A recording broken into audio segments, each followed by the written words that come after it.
with depression. And it takes the power of the Spirit to bring that healing. Ilan na nakaupo rito ang kailangan mong healing, hindi physical kundi relational. Meron kayong sugat na mag-asawa. Yes! Marami po sa churches natin, maganda lang yung bag mamahalin. YSL, yari sa Laguna. But kidding aside, so many people in our church, magaganda lang yung bihis Pero pag tinignan mo, maraming mga sugat yan Sa pamilya, sa relasyon, sa sambahayan. And believe me, how can we heal them? We cannot. But when the Holy Spirit, the river, kaya ang title When God's River Flow. When God's river flow, it brings healing. Healing, emotional, physical, spiritual.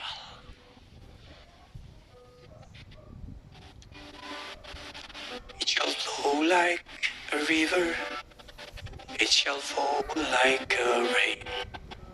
It shall flow in this place as we seek your face. Hindi ko po alam habang nagsasalita po kayo. Yung context po niya ng Ezekiel, lahat po ng picture niya pakisabi po, nation. Papunta po sa nation And ito pong bansa natin, nangangailangan din ng healing. Somebody say amen. Who knows, sinadya ng Panginoon sa season na ito, dali ng revival para magkaroon din ng healing ang ating nation.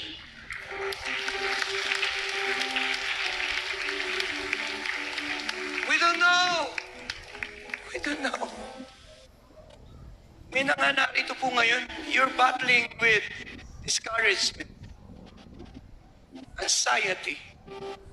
May mga narito po ngayon, you've been battling against depression. And no one knows you're battling with that. Hindi ko po kayo patatayuin, ayoko po kayong ipahiya, hindi ko po interes yun. Magpipray lang po si Pastor Joey. To those who are battling with depression, anxiety, Lord, I pray, let your river flow. Let there be healing. Sa may mga sugat sa mga relasyon, sa mga asawa at mga pamilya, hayaan yung dumalo yung river sa pahanan nila. Let there be healing tonight. Let there be healing tonight. Tumingin po kayo kay Pastor Joe, yung pinakamahirap pagalingin ay yung mga inner hurts. Ang nakasakit sa atin, asawa. Ang nakasakit sa atin, anak. Ang nakasakit sa atin, kapatid. Ang nakasakit sa atin, asawa. Magulang.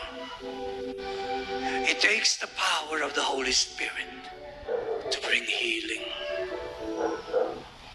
Number 2 and 3 and 4, and I close. Ayoko pong ma-miss yung flow ng Holy